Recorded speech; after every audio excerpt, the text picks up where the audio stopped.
I'm going to speak about childhood transgenderism versus adult. Because some of you may belong to the transformer community, and I don't want to offend you. So let's keep it to the children. Whether you are homosexual, lesbian, bisexual, transgender, queer, asexual, non-binary, we should all be able to agree that 5 years old is not the age to be teaching a child about sex at all. Not gay sex, not straight sex. So let me ask you a question. Why does the European world order want to indoctrinate your child about sex before they're old enough to even have it? If a child doesn't begin to develop a sexual attraction for the opposite gender until pre-adolescence, 11, 12, 13, why do you want them to learn about sex at 4, 5, and 6?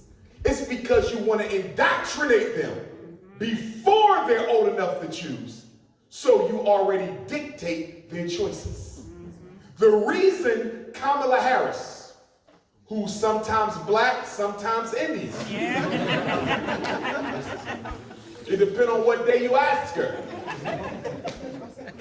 Why is she in Africa? Was threatening African heads of state with the cancellation of investment if you don't make gay marriage normal, if you don't allow childhood transgenderism. Why was Joe Biden or even Barack Obama, when he was in office, running around Africa and the Caribbean threatening governments that we will cut your money if you don't make your country safe for gay sex? Why do they care how African people live? You can't make Africa safe from your diseases. You can't make us safe from colonization.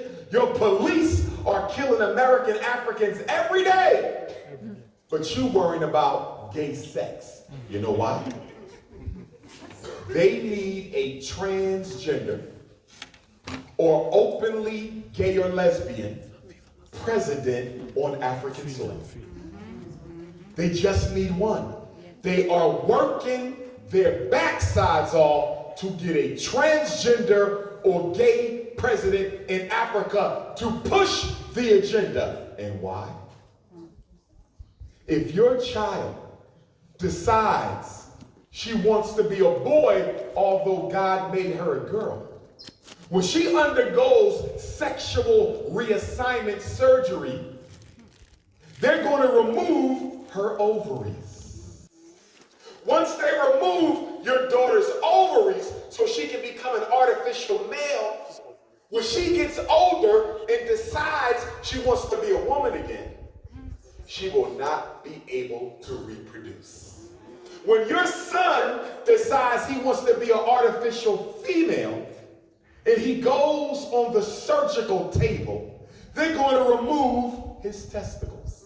And when he gets older and decides he wants to be the man God made him, he will not be able to reproduce. So my African brothers and sisters, I need you to see childhood transgenderism as what it really is: Black African genocide. They are exterminating us by sexually confusing our children. And now you know why allowing homosexual marriage and allowing childhood transgenderism is so important to the white man for Africa.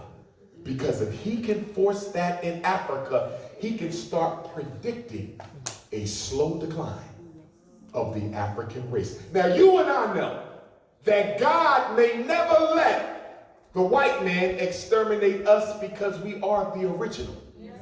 But that doesn't mean they can't cause a lot of problems. That doesn't mean they can't cause a lot of dysfunction.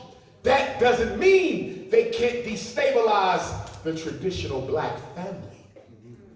And for my sisters who live in European society, Europe, Canada, America, Brazil, Australia, you cannot afford to be supporting no homosexuality or transgender men.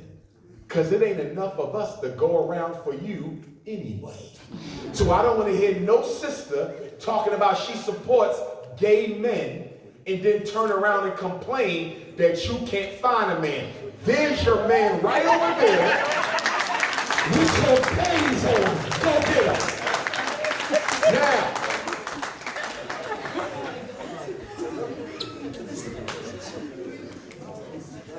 the reason the white man will punish you for speaking out against LGBTQIA plus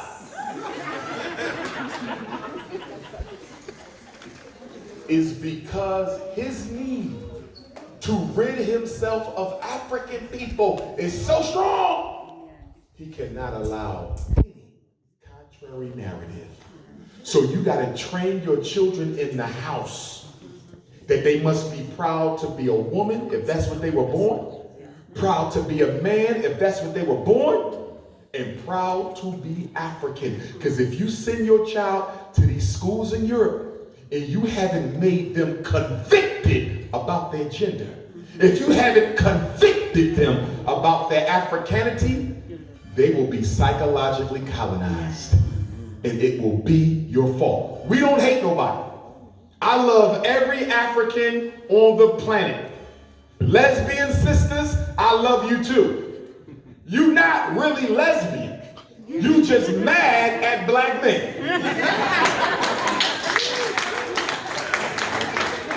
Let's keep it real.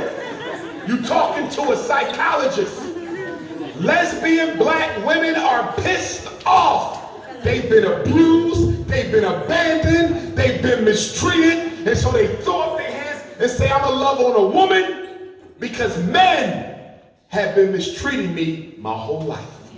So I'm not mad at my lesbian sisters, because once you come across the right brother and he gives you the shakedown,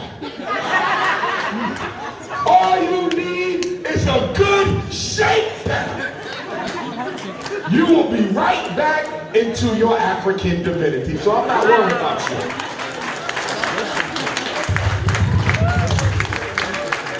But I want my lesbian, homosexual, bisexual brothers and sisters to know I don't hate you. I don't wish harm against you. But I disagree with you because as Africans, even if you are not a Pan-Africanist, as Africans, our entire culture is based on reproduction and expansion. That's what we do. We have babies. That's why God gave you them thighs and them curvy bodies to have babies. Let's not get it twisted. If the white man wants to allow his children to go under the surgical knife, so be it. But that ain't who we are. So we got to recognize something. Cultural imperialism is just as bad as political colonization. You don't let nobody come in and tell you what a family is. The white man was just in caves about 10,000 years ago. What the hell he know about a family? So don't take advice from them. We must stick to who we are. African people cannot afford to lose ourselves, not now, or we will lose our children. And black women, don't fall for the feminism trap. I know all of these European colleges, they trying to get black women to turn against the black man. This is nothing more than a strategy to implode the nuclear family of the African race. And while we fighting each other, they brainwashing our damn children. If there's one thing Africa needs to do, Africa needs to come up with a continent-wide social media platform. All Africans in the world need to get off Twitter, get off TikTok, get off Facebook, get off Instagram. Africa needs her own. Do you know how much revenue that would be? Do you know how much Pan-African collaboration that would force? But we not thinking enough about our future. One of my criticisms of us, we love our past. We talk about our past all day long. The great kingdoms and the great cultures and the great contributions and the great freedom fighters. But when are we going to start talking about the future for African people?